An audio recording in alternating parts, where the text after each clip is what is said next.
E João Batista disse para as multidões: eu batizo com água, mas aquele que vem depois de mim é mais poderoso do que eu, e ele vos batizará com o Espírito Santo e com fogo. Se você olhar a história bíblica, Deus se revelou através do fogo.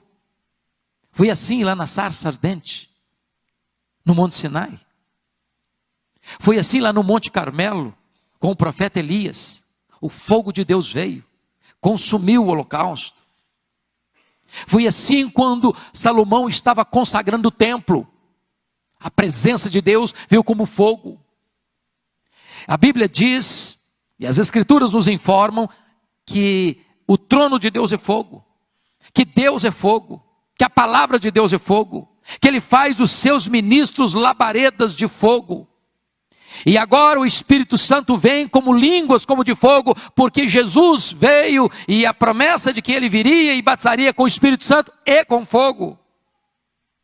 É claro que esse texto é um texto que dá margem para alguns e outros estudiosos dizerem que não, que batismo com o Espírito Santo é uma coisa e que batismo com fogo é o oposto de batismo com o Espírito Santo. Mas notem vocês que o texto não está dizendo Ele vos batizará com o Espírito Santo ou com fogo, mas Ele vos batizará com o Espírito Santo e com fogo. De tal maneira que as mesmas pessoas recebem tanto um quanto o outro. E aí me leva a uma ideia feita por Edwin Orr. Edwin Orr esteve aqui no Brasil no centenário do presbiterianismo. Talvez foi a pessoa, pelo menos que naquela época, mais conhecia e pregava sobre avivamento na história da igreja. E Edwin Orr relata um fato curioso, que ele estava pregando um grande culto de praça pública, uma grande multidão, e ele tem uma atitude que gera inicialmente muita estranheza, porque ele chama dois pastores à frente. Um pastor aspersionista, como um presbiteriano, por exemplo, e um pastor imersionista, como o irmão pastor Batista, por exemplo. E aí na frente de toda aquela multidão, ele perguntou para os pastores assim: qual de vocês usa mais água no batismo? Gerou um constrangimento no auditório. Era uma pergunta impertinente.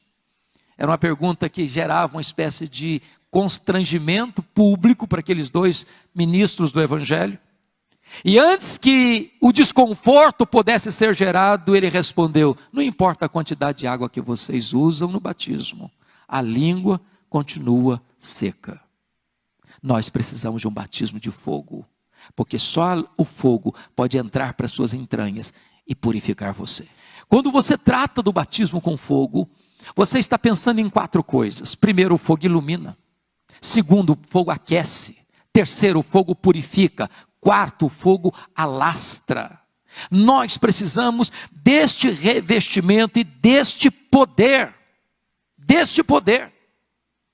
Aliás, quando você vai estudar as Escrituras, lá no livro de Levíticos, capítulo 6, 5 vezes aparece lá a exortação, a instrução, para não deixar o fogo apagar sobre o altar. Porque o fogo tem duas características: ou ele alastra, ou ele apaga. Para que o fogo continue aceso no seu coração, é necessário você manter o combustível do fogo. Alimentar o fogo, porque senão ele apaga. Há muitos crentes, meus irmãos, que hoje estão como que cobertos de cinzas.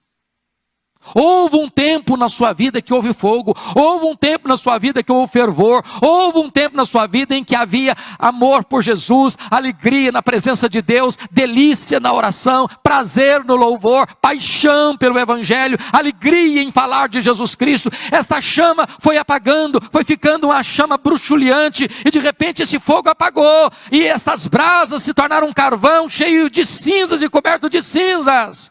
Por isso o apóstolo Paulo diz para Timóteo: Timóteo, reavive, meu filho, o dom que há em você. E a palavra reavivar aí é o uso de foles para acender as brasas, para levantar o fogo, para aquecer novamente, para trazer fogo de novo. Nós precisamos deste fogo do Espírito Santo de Deus. General William Buff insistia com o seu povo: a tendência do fogo é apagar-se. Vigie o fogo no altar do seu coração. Irmãos, nós precisamos de uma igreja inflamada. quentinha, viva, cheia do fogo do Espírito de Deus. Às vezes eu olho para alguns crentes, parece mais uma barra de gelo do que uma fornalha acesa. Parece mais uma barra de gelo conservando o religiosismo, quando na verdade nós devemos ter o coração aquecido. Perguntaram certa feita para Dwight Lyman Moody, como é que começa um avivamento na igreja? Ele disse o seguinte: você quer começar um avivamento na igreja? Acenda uma fogueira no púlpito. O crente precisa ter fogo no coração, fogo de fervor, de entusiasmo, de alegria, de paixão pela obra de Deus, de zelo pela glória de Deus. Precisamos de línguas como de fogo, amados irmãos. E eu quero dizer para você que o perdão é vital. O perdão não é fácil, mas ele é necessário. Jesus Cristo chegou a dizer o seguinte: se você não perdoar, você não pode orar. Você pode até orar, mas não vai valer nada. Se você não perdoar, você não pode trazer a sua oferta ao altar.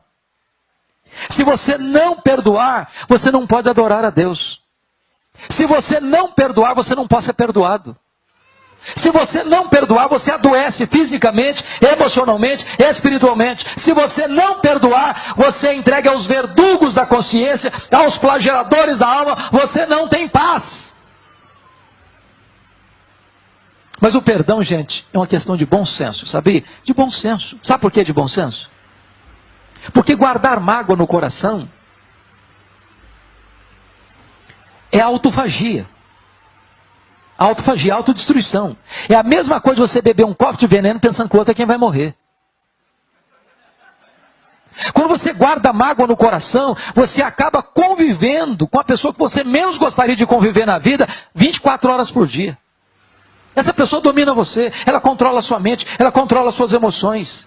Você vai chegar em casa cansado para tirar uma soneca, essa pessoa se deita do seu lado e se transforma no seu pesadelo. Você chega em casa com fome para tomar um lanche, essa pessoa se assenta à mesa com você e tira o seu apetite. Você vai sair de férias com a família, essa pessoa pega carona com você e estraga as suas férias. A única maneira de ser livre é perdoar.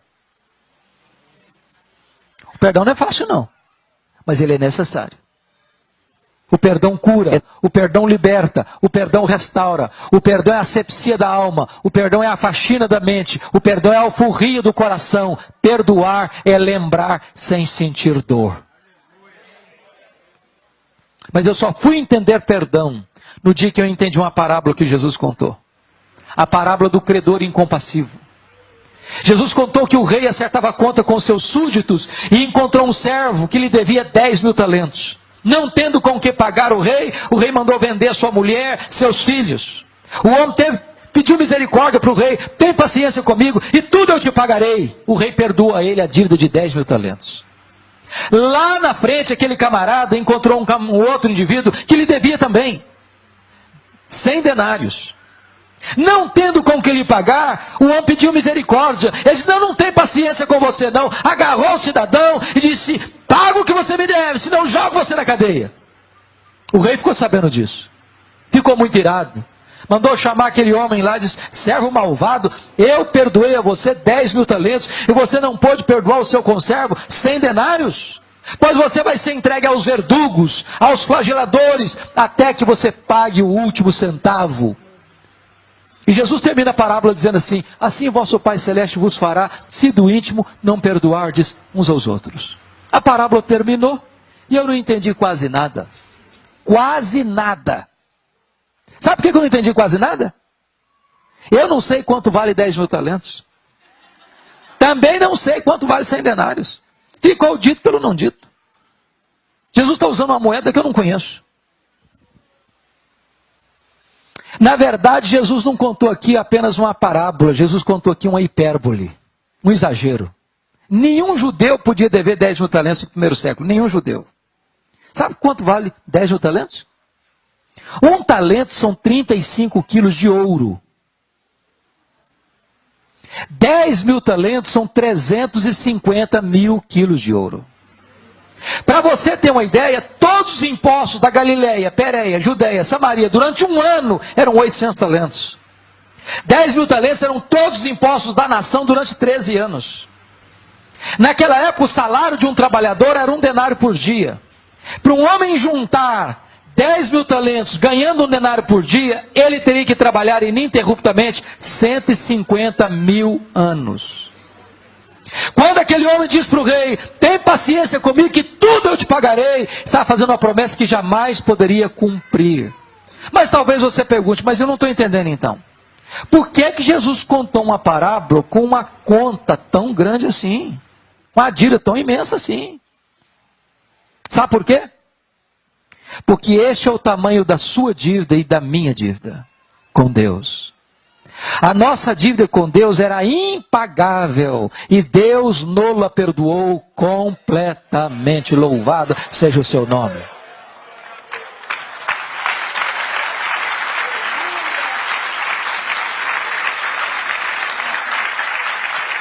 Só que lá na frente aquele homem encontra alguém que lhe deve 100 denários. O que são 100 denários? 100 dias de serviço. O camarada que tinha acabado de receber um perdão de 150 mil anos, não consegue liberar um perdão de 3 meses e 10 dias. Qual é a proporção de 10 mil talentos para 100 denários? 10 mil talentos são 600 mil vezes mais do que 100 denários. Quem acabara de receber um perdão 600 mil vezes maior, não consegue liberar um perdão 600 mil vezes menor. Sabe o que Jesus está querendo nos ensinar nessa parábola? Você e eu nunca vamos poder dizer: eu não perdoo fulano, eu não perdoo Beltrano, eu não perdoo ciclano, porque fui muito humilhado, muito machucado, muito ferido. Sabe o que a Bíblia me ensina? Você e eu devemos perdoar assim como Deus em Cristo nos perdoou. E como é que Deus nos perdoou? Deus perdoou os nossos pecados e deles não mais se lembra. E aí você pensa: ah, pastor, mas é aí que eu me encrenco. É aí que eu me encrenco. Porque perdoar até perdoa, mas esquecer não consigo não. Não consigo. E eu vou perguntar para você nessa noite: você não consegue mesmo não? Não consegue? Você não consegue esquecer? Se você não consegue esquecer, eu tenho uma boa notícia para lhe dar. Isso significa que você não tem amnésia.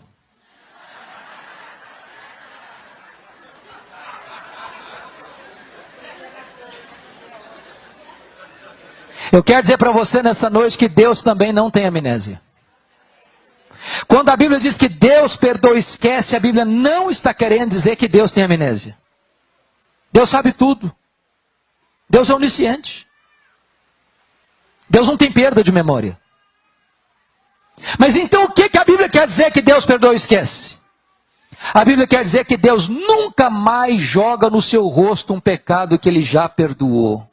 Que Deus nunca mais cobra de você uma dívida que Ele já perdoou. Portanto, perdoar é lembrar sem sentir dor.